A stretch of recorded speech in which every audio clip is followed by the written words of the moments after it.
Paranormal Karen, she's so spooky. Paranormal Karen, funny too. Paranormal Karen, she's so spooky. Oh, and did I mention she's funny too? Yeah, cha-cha-cha. Hey, everybody, welcome to the podcast. Couple of things before we begin. Turns out I don't have any idea how to take a vacation. I thought I was on vacation. I have some sort of a problem. I've been working ever since. And today I'm up at 7 a.m. Listen to this. You would think I was an overachiever. I'm making bread. I'm getting dressed for yoga. I'm doing this podcast, and I'm so excited about my guest, Emma. Emma, you will remember, was on my class or my podcast about teaching, and Emma the Witch. First of all, Emma, thank you for coming on the program. Oh, thank you for having me. I loved speaking to you last time, so it was a right honor for you to ask me back. So thank you.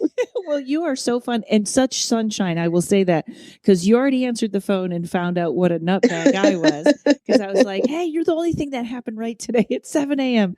I'm making bread. There's bread in the oven, 90 degrees here. I'm the only person in the world making their own bread. But, and also I want to say this, I loved I was listening to your other podcast with Jessica, Lilith's Left Hand. I love the Shadow Work podcast. Tell us really quick about that podcast because it's really great. Yeah, well, I've known Jessica for a while, and for a long time we've just been having these most awesome chats, just like we just call each other up and just to shoot the shit and have a bit of a chat. And then a lot of the times we're talking about esoteric stuff, occult stuff, as well as all of our other stuff we chat about. And we just thought, actually, you know what? This stuff needs to be out there. So we hope everyone enjoys listening to us as we chat. Well, you're in England. How did you meet Jessica? I originally met. Yes, yeah. But I do live in England, in the UK. Okay. So I met Jessica when she asked me to go on the podcast that she does with her husband, Paul, which is Magical Podcast. And so we just kind of just hit it off straight away. And it was almost straight away like speaking to an old friend. And then from there, we just kind of carried on. So, yeah, it was really a chance meeting. Awesome. Well, is how you meet all the best people. Exactly. That's what I was going to say. And so when you came on my podcast, you were talking about a class that I was fascinated with. No one else offers. And it was about not just survival techniques, but building communities. What did you call that class? What was the name? It's called Becoming Wild, The Tools of Resistance. And I run that over at Gods and Radicals. So they host it. And yeah, it's just such... so I was writing the book, Reclaiming Ourselves. And as I was writing the book, I was thinking so much of this stuff, which I don't really see as being anything kind of extra or special. But then whenever I start talking about those kinds of things, people always seem really interested. So it just seemed like a no-brainer to kind of put that information out there. Because you're right, it's almost comes off as survivalist, but I suppose in a way it is, but it's so much more than that as well. Yeah. And survivalist, I like the way you said it because survivalist has the feeling of panic about it. Yes. And it shouldn't be that way. I know we're moving into strange times, but it shouldn't be that way. It's kind of just a better way to live, would you say? Yeah, absolutely. And I think that's one of the key things. So, like a lot of the times people will be drawn into the course for one or two specific reasons. But then actually, when they realise what we talk about and the kind of things and ideas and concepts we're discussing and trying to actually strive for, it makes a lot of sense, even to people who might not necessarily see themselves as being anti-capitalist or any of those political labels people attach to themselves. Now, and just to take a little jump into the woo-woo or the weird, do you feel, because this is probably coming out the beginning of September, and I feel like we are everybody knows something is coming. Nobody knows what it is, and it kind of feels like this is the stuff to be ready. Do you have that feeling, or you just always have been ready and you're kind of like, nah, whatever, what comes will come? So yes, I definitely have that feeling, and I think it's been, the world at the moment is kind of a weird place, and I think lots of people are having those feelings. But even before the COVID pandemic, like a lot of the skills and the things we talk about in the book, they are fun to do. And I often say to people, because when people look at this type of course or book or whatever it is, they often think that, it means that you have to live like this all of the time, forever and ever. But, the skills that I hope to get across in the course, they're the kind of skills that once you've learnt them, you don't forget them. It's a bit like riding a bike, and so they're good to have for you to fall back on. And even well, I was going to say let's figure, because I was just thinking, your car breaks down somewhere, you may need to know something, right? Or is it? Yeah. There could be a million things. Look at I don't know if you guys saw this over there, but Texas, Austin lost their grid for like days. Yeah. And it was a mess. Yeah, absolutely. And one of the things that we talk about in the course, or one of the first subjects that I kind of get to grips with, is that of food security. Because I'm working class. I consider myself working class. And growing up, money was always tight. However, because I've always learned I've always known how to cook, like basic recipes using basic ingredients. So even those times when we've been really skin and, just money has been literally, we've had nothing.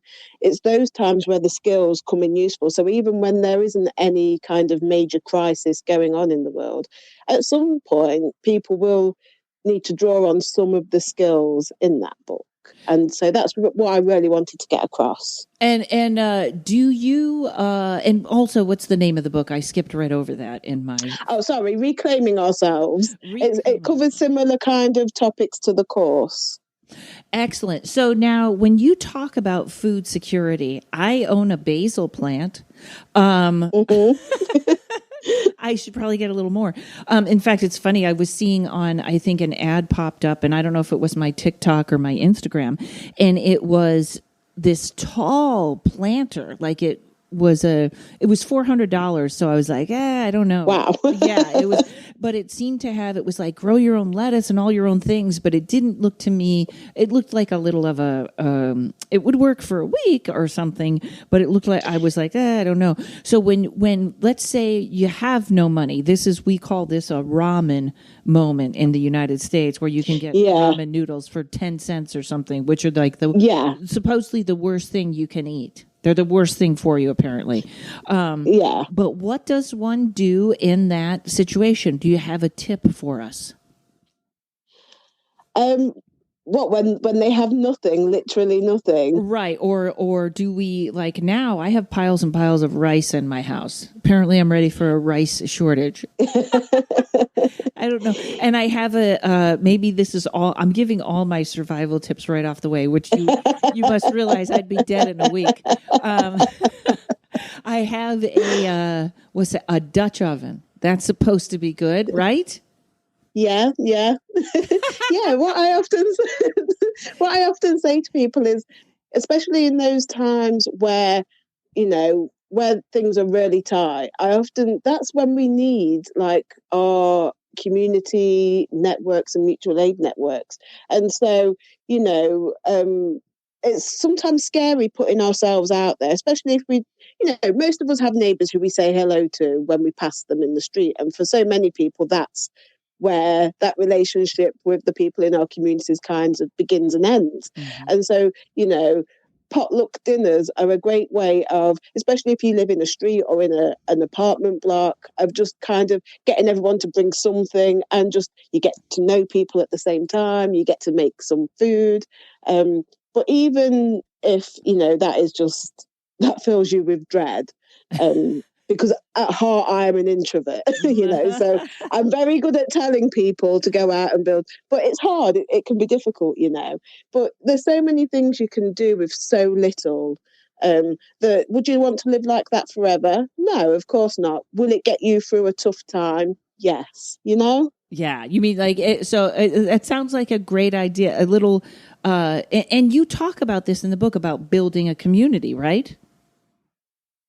Yeah, like so many people.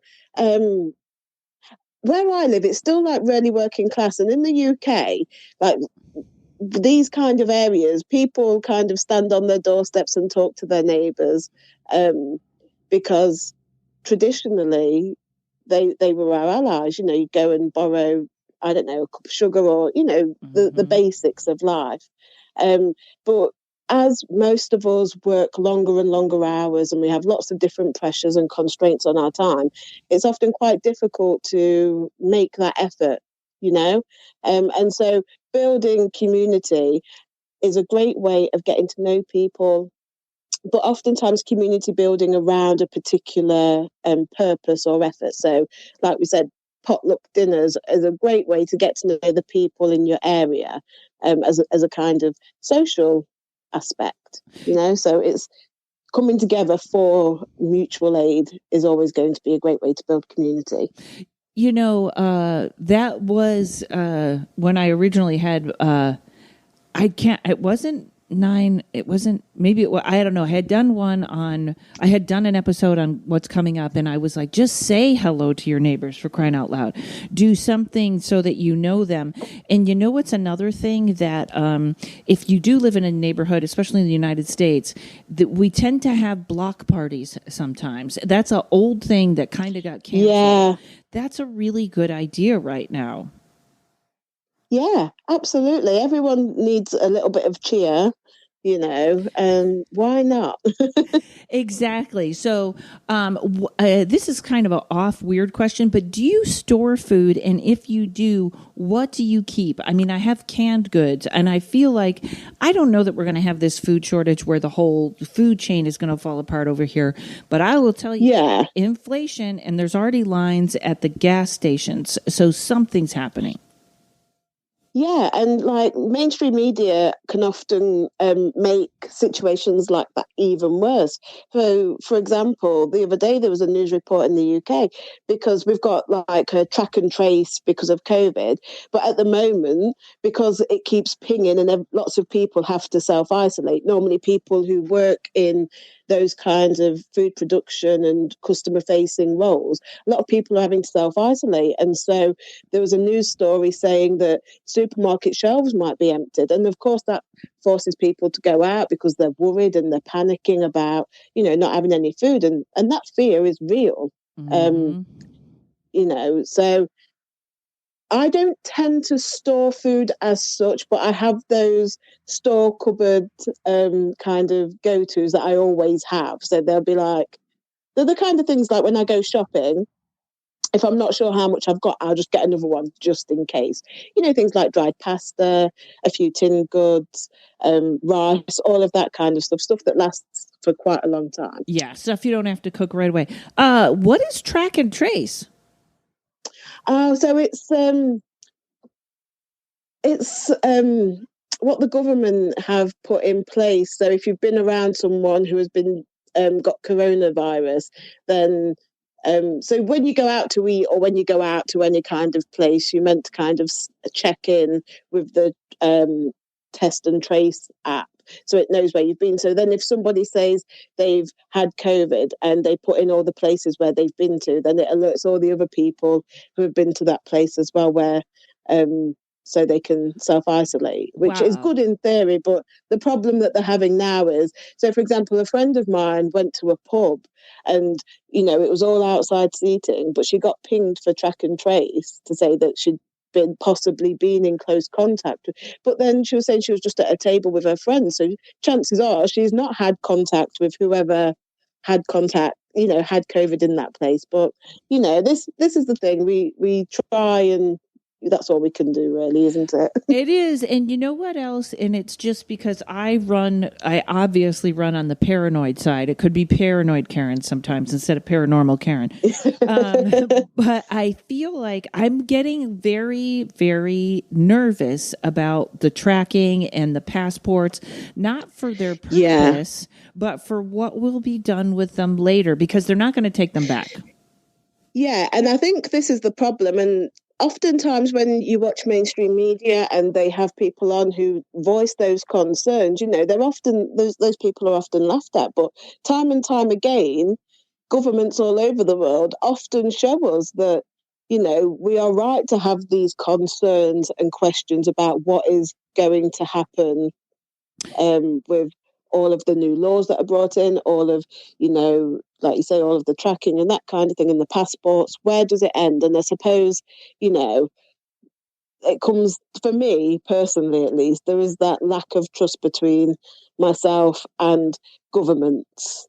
Does that make sense? That makes perfect sense, because I am not, I sort of, in the last 2 years, I think I had a different waking ascension process than everybody else in mine, because I think you're probably like me. It's not that we didn't have a woke moment, but it seems like I feel like I had years of being woke. Like it started when I was younger and it kind of happened slowly. Whereas some people, I think they seem to be waking right away. In other words, it's kind of part of our, it's been part of our DNA. Maybe we were, to always be thinking this way, but and I've never had trust in the government, but in the last, probably, I guess Trump woke it up, and now I don't trust anyone. I'm not sure that we're better off with, I don't know who we're better off with. I think it's all bad, and it's all the same system now.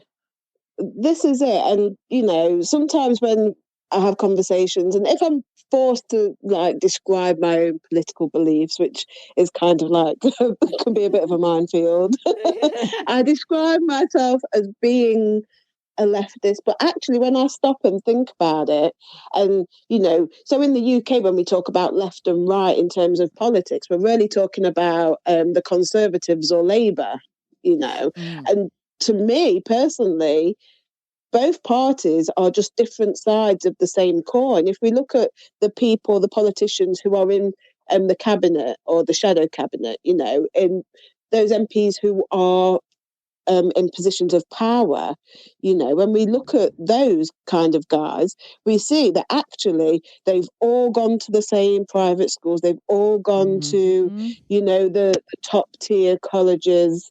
They're not us. Does that make sense? It makes perfect sense. And as a matter of fact, I kind of love this topic. We're gonna take a break for 1 second, and folks, we will be right back. Okay, hang on. Buddy, I just wanted to let you know about some upcoming comedy dates. You can see me August 26th at Flappers in Burbank doing my psychic stand-up show, my favorite show ever. 9/11, you can see me in San Juan Capistrano at the Camino Real Playhouse. You can see me in Decatur, Illinois. Is it Illinois or Indiana? If you live there, you should know. 9/17, September 17th, doing Dry Bar Comedy Live. You can look for tickets at Dry Bar Comedy Live online. The 24th, you can see me at Wise Guys in Ogden, Utah. And on the 25th, you can see me in Provo, Utah, taping my next Dry Bar special. Again, back at Flappers on September 30th, doing the psychic stand-up show. And the big deal, October 28th through the 31st. You can see me the 28th, 29th, and 30th doing my big Halloween show at Rosemont Zanies in Rosemont, Illinois, right outside of Chicago. And on the 31st, you can see me at Zanies in Chicago doing the same Halloween show. All right, everybody, hope to see you on the road. Okay, folks, so I'm at that point in the bread where you do the last half hour with the lid off. So I have another half hour before I change my bread.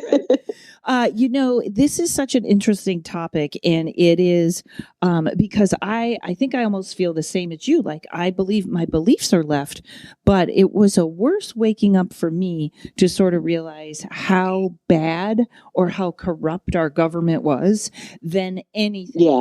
I get, and I get yelled at by both sides now, but I think I do really believe that both sides, the taking of sides is to split us, which they're doing a great job with. But I don't know that our government serves us at all. Like I'm really turning into, that's probably why your book, reclaiming ourselves, right? Yeah. It sounds like I just want to be off the grid. I want to be, I don't think I can't remember anything. That's another thing. I don't know if I'd have the intelligence to live that way, but maybe I could find some man that wants to live that way. Because I don't believe any of it now. And, it's even funny with the track and trace. My therapist does muscle testing before you go in to see if you have a virus. Yeah. And her muscle testing is amazing. And it came up last week that I had corona and I ran. Oh, wow. I know. And I had 2 huge shows. So I ran out and I got the rapid test and they were like, nope, you got nothing. So, and it's still, this is a week later now. I feel fine. I don't know what it was, but it was like, is all this? And then they pulled the test. I think they pulled the test and said it's not accurate enough. It's saying yes too much. So you're constantly. Well, that's the thing and that's the thing with those lateral flow tests is. So I work in an autistic school for my day job, and we have the rapid flow tests twice a week. But then if we get a positive on one of those, then we have to go for the proper test because their accuracy isn't fantastic. Oh, I wonder if I don't know which one I had, but I wasn't sick. And it's all so confusing, but that's where, when they get into these apps, they make me even more nervous because now they're even like, it's probably September, so this is probably old news, but Israel is saying vaccinated people get the Delta virus more than unvaccinated. And the U.S. is saying unvaccinated people get spreading it.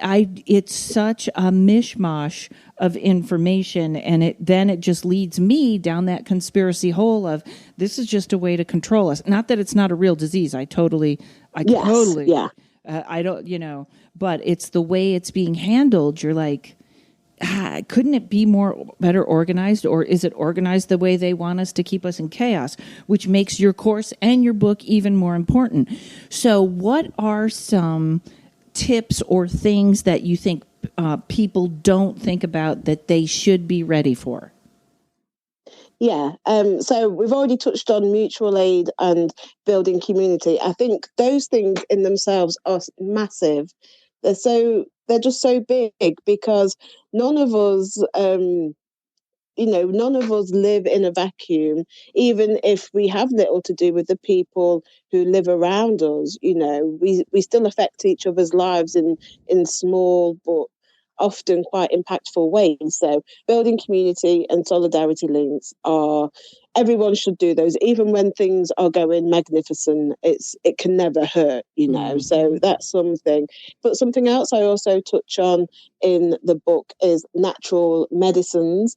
Now, I'm not someone who this is modern medicine, or and I see natural remedies and that kind of thing as being used alongside modern medicine. Mm-hmm. And so in the course and in the book we talk about things like making simple recipes that treat common ailments. So for example, cough medicine is the one I always give as an example, because you can go to the chemist or pharmacy and buy cough medicines that cost £10, but the problem is when you skin anyway, when you're already poor, when you might not have £10, or you might have to make that choice between food and medicine, which isn't very nice. But if for example, with the cough medicine, when you buy that, it's basically sugar syrup, because the cough is the body's cure to whatever's wrong with you. The cough is the body's cure to get that up and out of your body, but the cough medicine that you buy just eases the symptoms.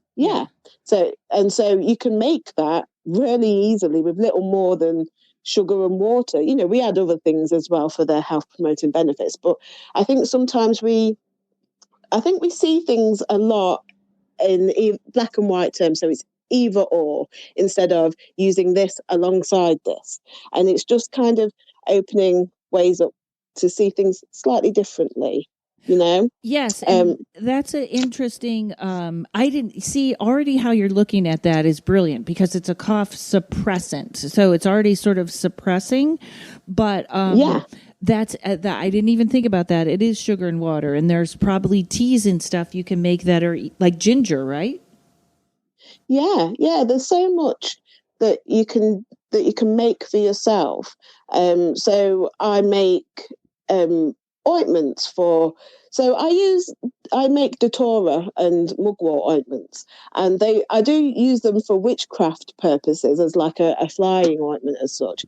But actually, they're really good for deep muscular and skeletal pain as well. So I give some to a friend whose mum has arthritis. So when it's really bad, her mum will apply that to her knees. That's where she has it. So there's lots of different things we can use around us. It is interesting too because I have the Berkey, which is the water system. It became famous because of the survivalist water systems. And then when COVID first came, you had to wait months for it. So I had it right before COVID. Still have to wait for it. But I always think that's my ticket with my neighbors during an earthquake. I'll be like, I have the water. And and this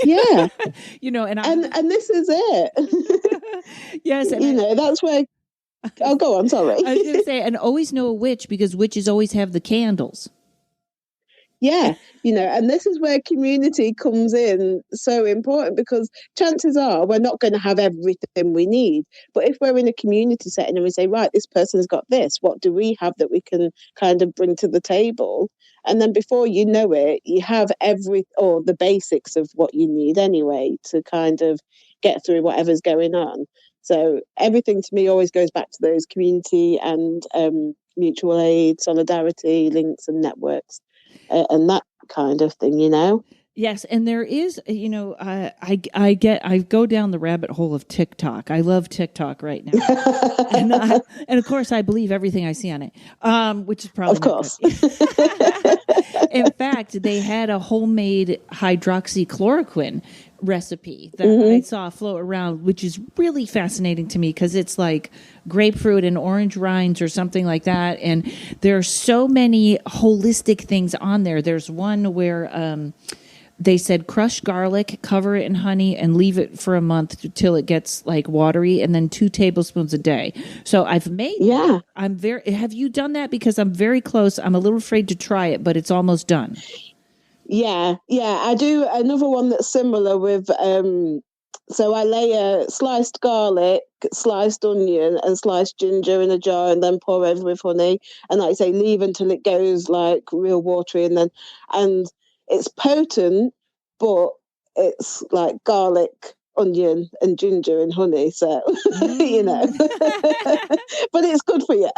And you do like a couple tablespoons, or you put it on something? Yeah, just a couple of. If I'm ill, then I'll just take a couple of tablespoons straight, But as a health tonic, if you just put like a teaspoon in a glass of water and drink that every day, just as a simple health tonic, it's so good for you. It's got so many nutrients in there. It's really good. So we're gonna. I love this topic right here. So that's garlic, onions, ginger, cover it in honey, wait till it gets watered, tablespoon of water. I think I'm gonna. I'll put up the hydroxychloroquine one at the end too. That I'll just throw that recipe up. Or I'll do it somewhere. I don't know, folks. I'm very unorganized this morning, but we'll get it out there. It's like this. It has woken up a whole thing. Like, I'm a really pretty healthy person, but I just ordered a turmeric and ginger powder and black pepper and cinnamon. That's another one that's an anti-inflammatory. And I just feel like now is the time to do all this stuff it's always the time, but our immune systems right now, the amount of fear that's covering the earth, we need our immune systems at top notch. I agree. And you're right, now is the time. And oftentimes I say to people, we think about these things when we need them. So in the town where I live, I sometimes hold foraging walks 2 or 3 times a year at different times of the year. It's just me taking a group of people out, and we identify what's growing where, and the uses for it and that kind of thing.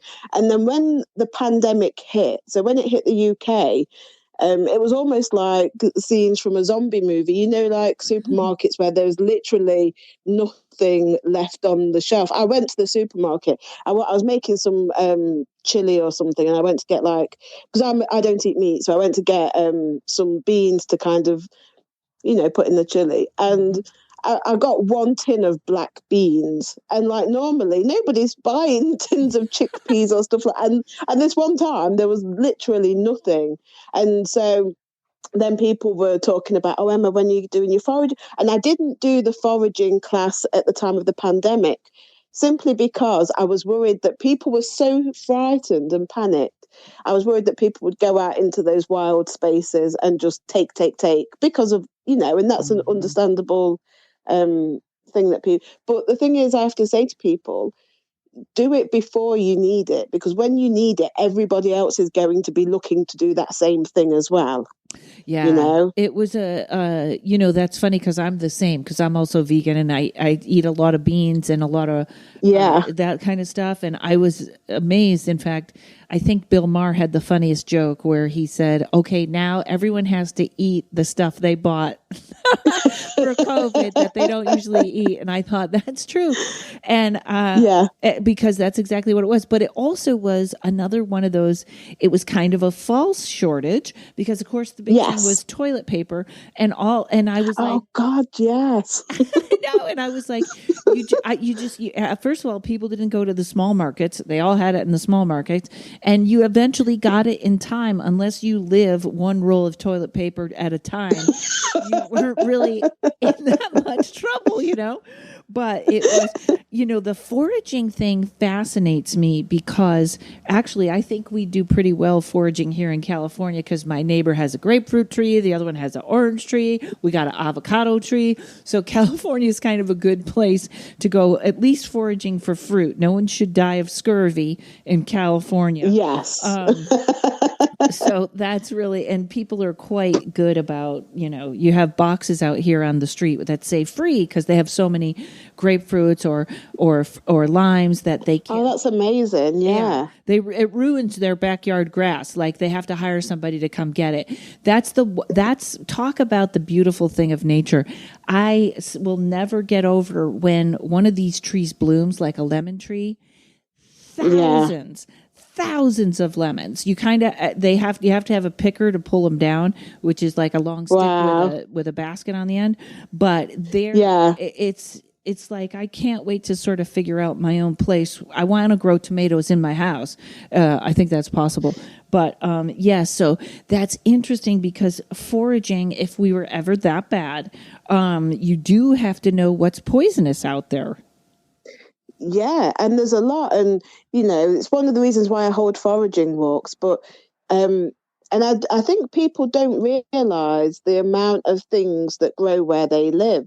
So one of the first things I often say to people on the course is, one of the first exercises I give them, because one of the sections is connection to land, and foraging for me really builds into that reciprocative relationship that we have with the natural world. So you go out and you start looking after it. So for me, where I live, there's a field, and it's not a wild meadow. It's what we call a playing field. So it's for the community, and there's like football pitches, but it's kind of wild around the edges. And so one of the first things I tell people to do is go out where they live and find those areas that, okay, they're not necessarily wild, but see what grows there, because people will always be amazed by the amount of edible plants or useful plants that grow where they live. And I think sometimes as well, people can often be a little bit turned off about eating foraged food. So, for example, my family are the same. So and they have eaten like wild food before. Things like dandelion leaves, clover leaves. They've eaten that, but they just don't know they've eaten that. Because if I told them what was on their plate, they'd be like, oh no, because of the mental blocks that they have which I find quite strange anyway. So, if I mix it in with a bit of cabbage or, they don't tend to know. That's funny. But yeah. I was just going to mention dandelions. Another thing that you just tapped on that's super interesting is, I live in the Valley. I live in Van Nuys in Los Angeles, which is a pretty, building on top of building, apartment next to apartment. Yeah. And yet, when COVID hit, I went on a bike ride and found out, like literally 10 minutes from me, there is a wildlife reserve, and it is huge. Yeah. Huge with grass. And I was just thinking that. I was thinking dandelions right away. There's birds, there's bike trails. And I was thinking, I went there and I was like, oh, if I'm ever homeless, this is where I'm going to sleep. Yeah. But it's just, I did not even know it's there. And it's blocks and blocks, and it goes into another park that has a lake, a man-made lake, all this stuff there. This is really a curious thing, because dandelions keep coming up. Can you actually just go eat a dandelion, like rinse it off and eat a dandelion? Yeah. Yeah, there's nothing...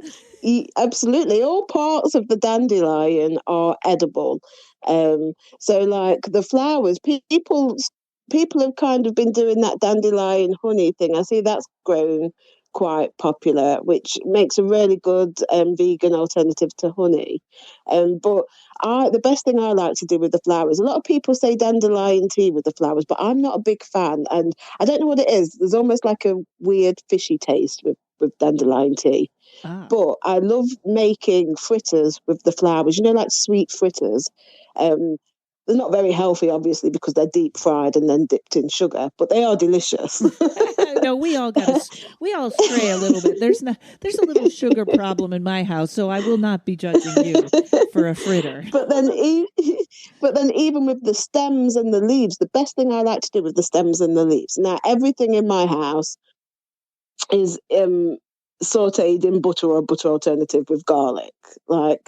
So I chop them up, saute them with garlic, and delicious. And then the roots, of course, you can use to make a coffee alternative, which is actually quite good.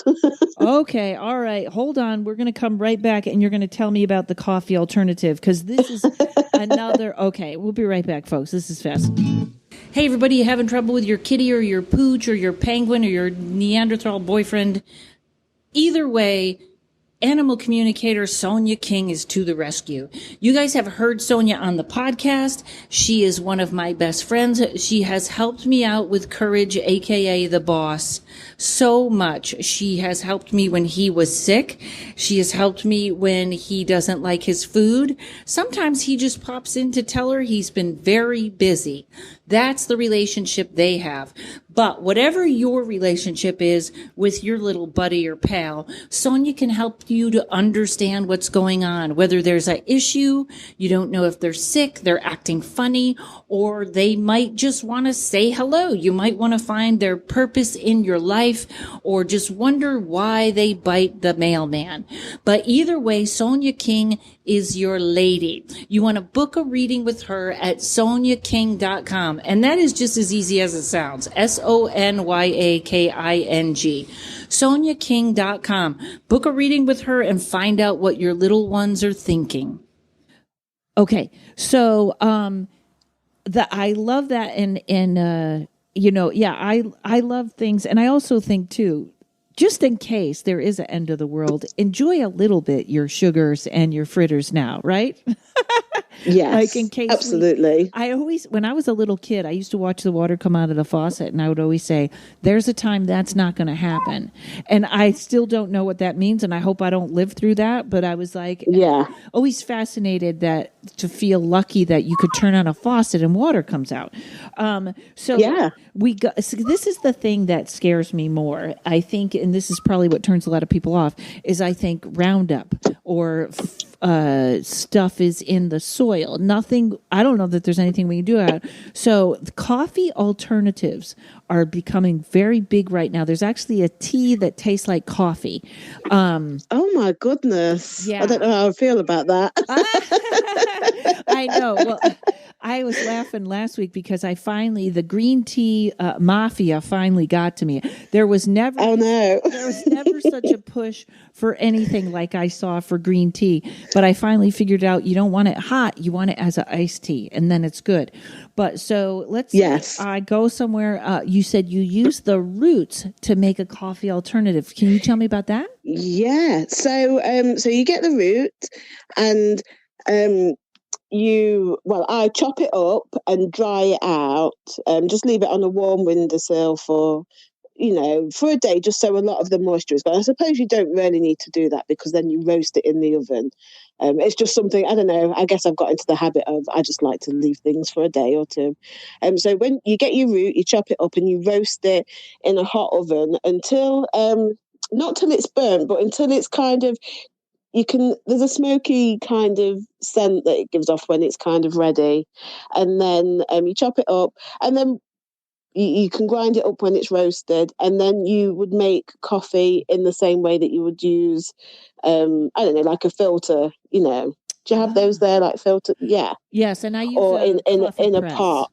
A coffee press, yeah, which is another good thing in an emergency, folks. Coffee press, because you don't need the filters. You don't. My whole house is almost paperless.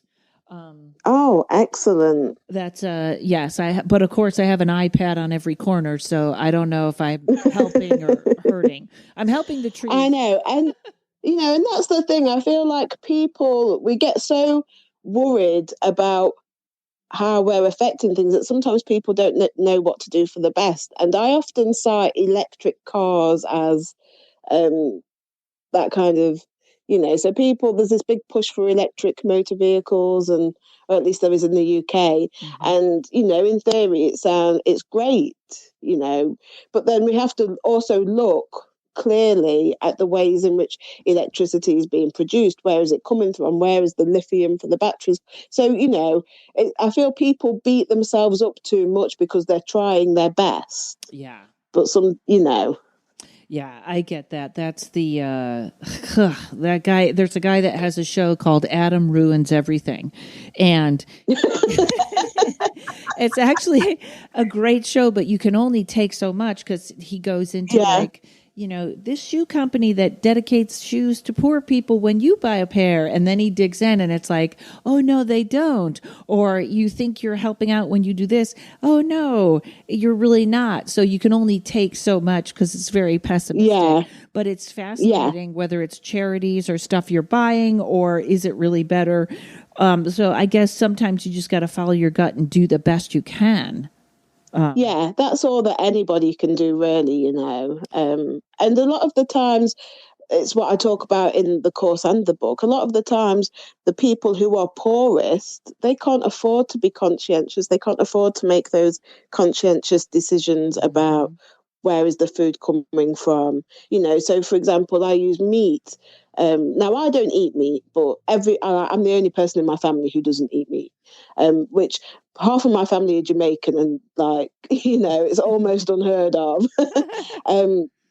So I don't eat a lot of meat, but then people will ask me why, and which I hate, because a lot of people, they want to kind of find contradiction in what you're saying, and and say, well, I don't eat meat, that's my own personal choice. But if you do, then people should always aim to eat the best quality that they can afford, organic, free range, this, that, and the other. It's all fantastic if you eat meat and you can afford that. Yeah. But oftentimes the people at the bottom, the poorest people, they don't have the luxury of choosing, grass-fed this or free range that. They just have to buy what they can afford. And so, it's always one of those issues where we shouldn't be down on people who are just trying to get by. Yeah. In fact, I also don't eat meat, but I feel like when you say that, people think you're judging them.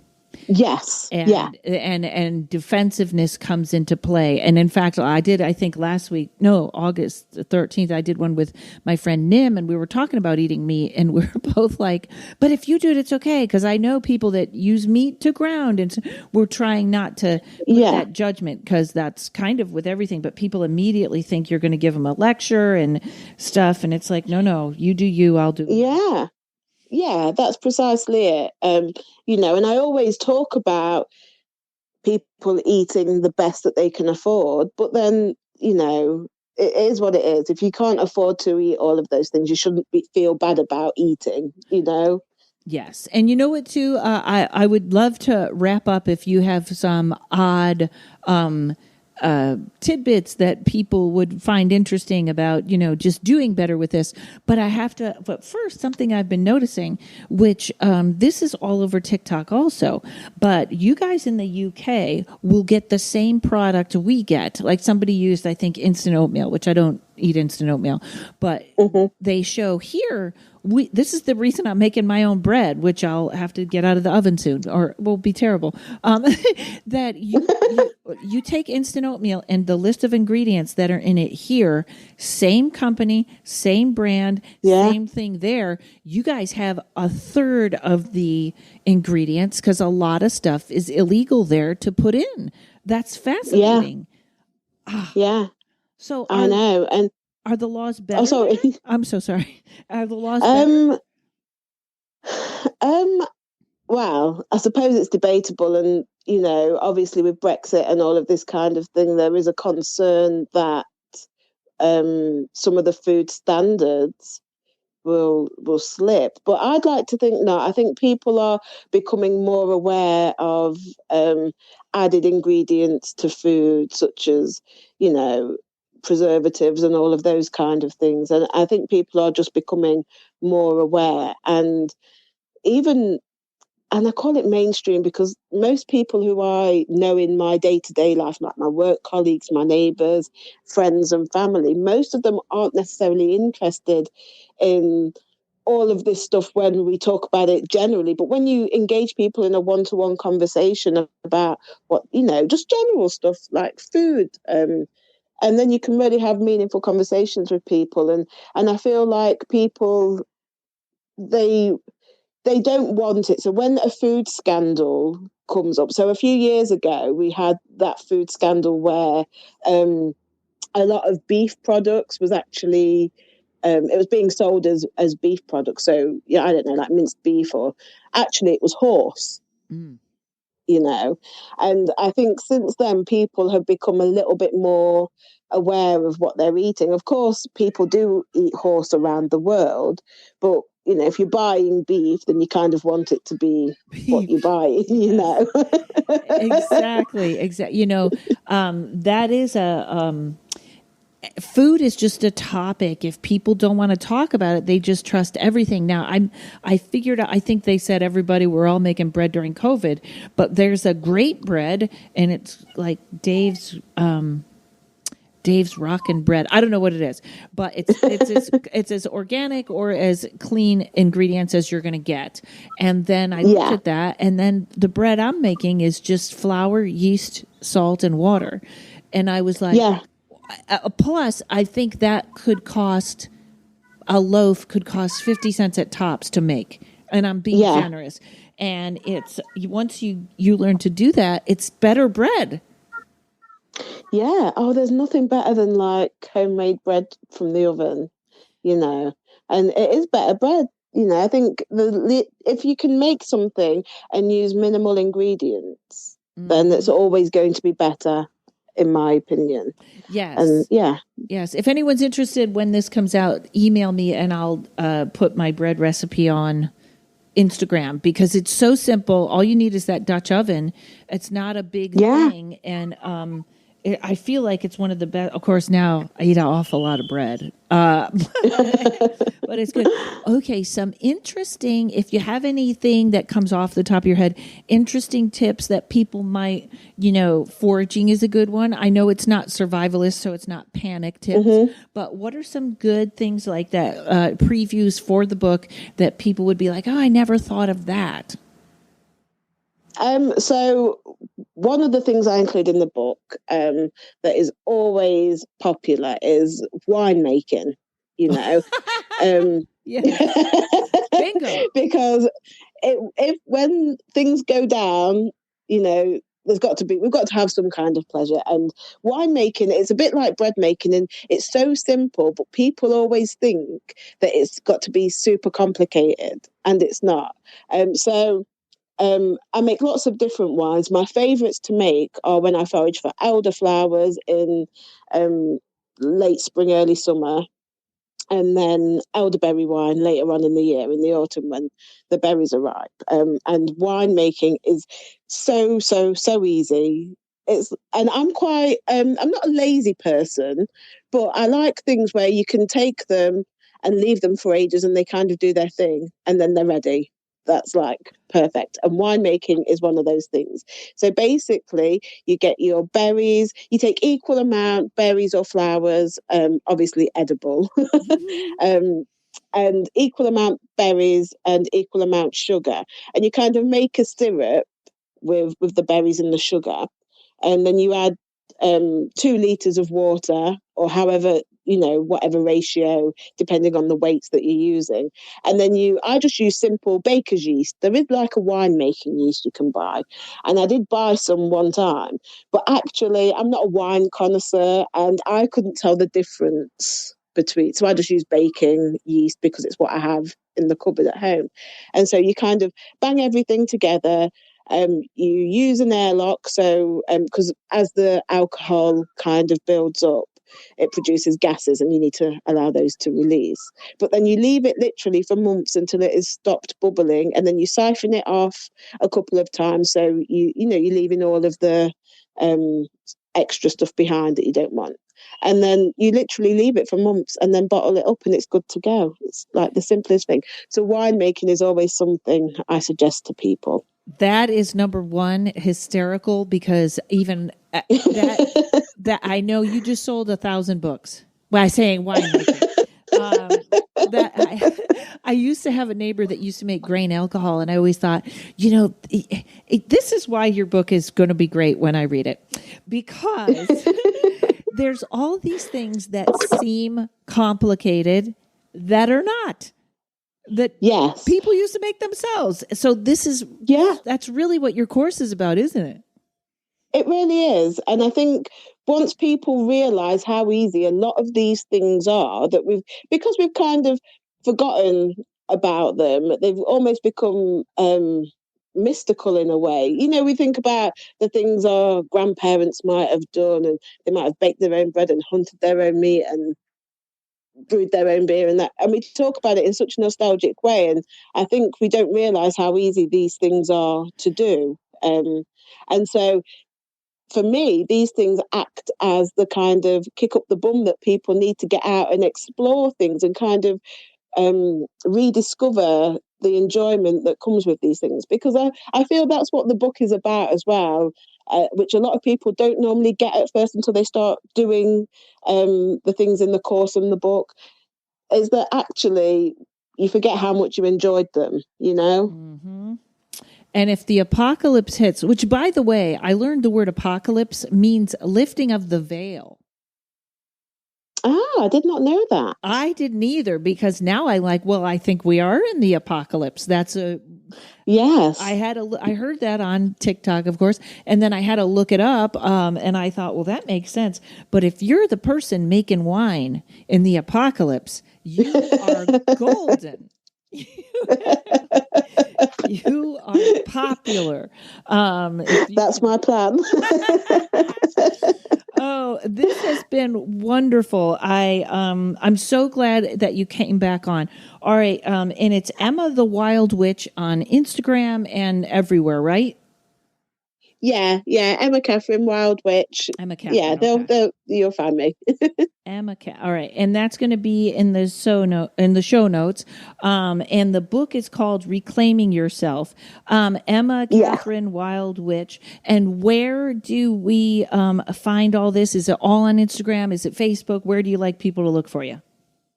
Yeah, Facebook, Instagram, Twitter. You can also we're going to rerun the course as well in, I think it starts late August. I want to say the 28th, but I'll just have to double check that. But you can find all the details on the Gods and Radicals website and Facebook page as well. And check out Lilith's Left Hand with Jessica. That's a fantastic podcast. And well, wonderful. Thank you so much for coming back on. I've got to go. Oh, thank you for having me. I got to get berries and yeast now. Well, you can make wine from anything, so there's bound to be something in season that you can make it with. So, could you make it? Well, I know this is crazy. Well, first of all, does it have less sulfates? I bet it's better for you than regular wine. Yeah, I say so. I mean, it also can be very strong as well, which can be a plus. Exactly.